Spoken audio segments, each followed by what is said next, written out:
Hi, so we're continuing with Module 4, Exploring Distributions. This is Topic 6 on percent frequency density histograms. This starts on page 77 in the workbook. And I'm going to show you a PowerPoint presentation here.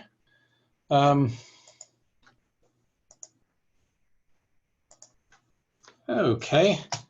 So in the previous topic, we made a histogram where the height of each bar was the percent frequency, but we want to change that. This time, we want the area of each bar to be the percent frequency. And so we just do a tiny bit of arithmetic to change the heights of the bars to make it so the area will be the percent. So I've written this equation, area equals percent. And for each bar in the histogram, the area is the height times the width. And so we want the height times the width to equal the percent. Well, I'm trying to make a formula to figure out the height, how tall to make each bar. So I divide both sides by the width to make that cancel out. And what I'm left with is the height equals the percent over the width. And that's what you call the percent frequency density. Now, I've made a screen capture video here to show you how to set up the formulas and format the distribution table in Excel.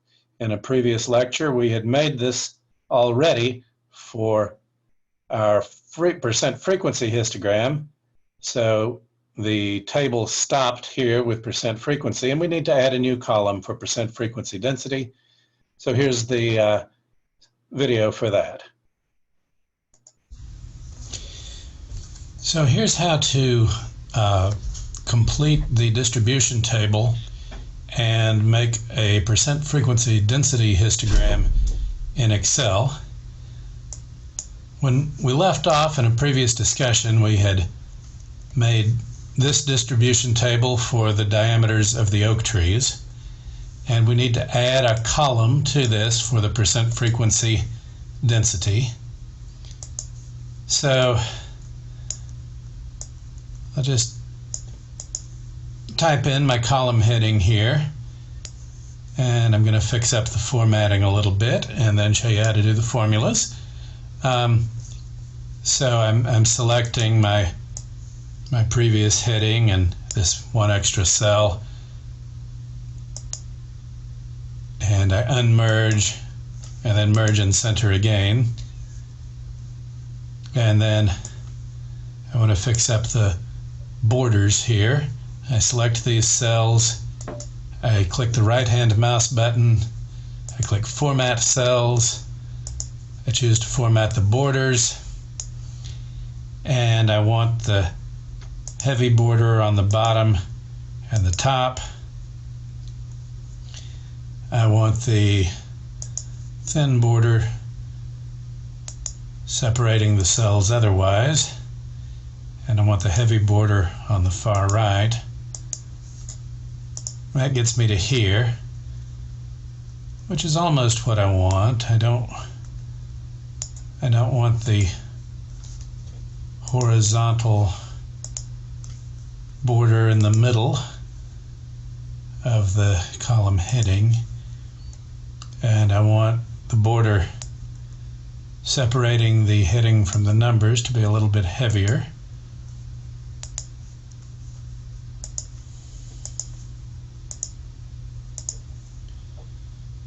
And let's see, it looks like I've lost my heavy border on the top of the whole table. So I want the heavy border up there, the medium border on the bottom of that, heavy border on the right. Okay, so that's the formatting. And then for the percent frequency density, how tall should each bar be? Well, I want to take the percent frequency and divide by the class width so that the area of the bar will be the percent. So I just click the cells, say enter. I don't need so many digits. I'm going to take that down to nearest tenth will be fine. And then I want to copy that and paste just the formula in the next row.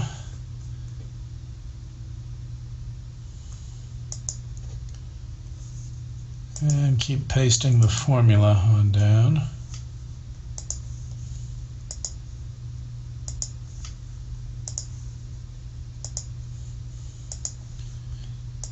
I would drag the cells the way I showed you in a previous lecture, but what that does is it copies the formatting, and I would mess up the borders that I just made.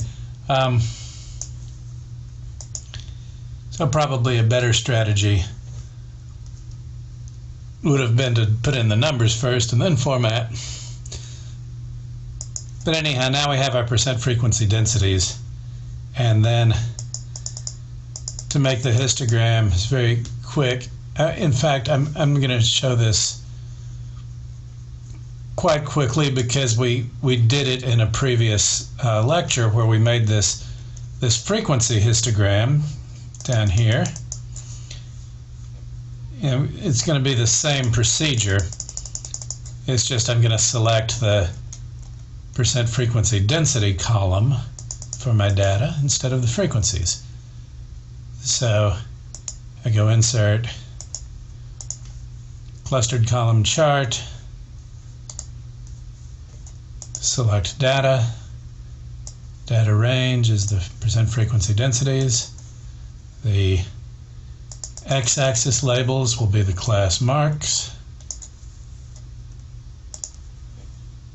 And I say OK there.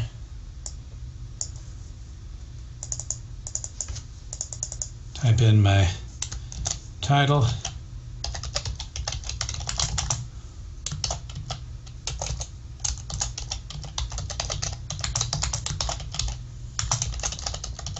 The distribution of diameters of oak trees.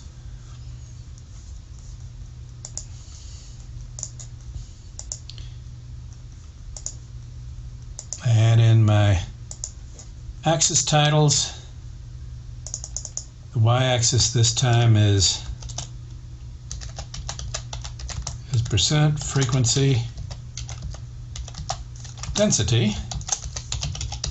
And what are the units? I took the percents and I divided by the class width. So the units along the x-axis for the class width, the units were inches this time. So I took percents and I divided by inches. And so my units are percent per inch. And on the x-axis, this is still the diameter of the oak trees, and the units there are inches. One more step and then I'm done. I need to format the bars to get rid of the overlap and gap. And there we go. So that's our percent frequency density histogram. And the two histograms look just about the same. It's just the numbers on the vertical axis are different because over here we've arranged for the area of the bar to be the percentage, whereas originally the height of the bar was the percentage. And I'm going to do a separate video to tell you why that's a good idea.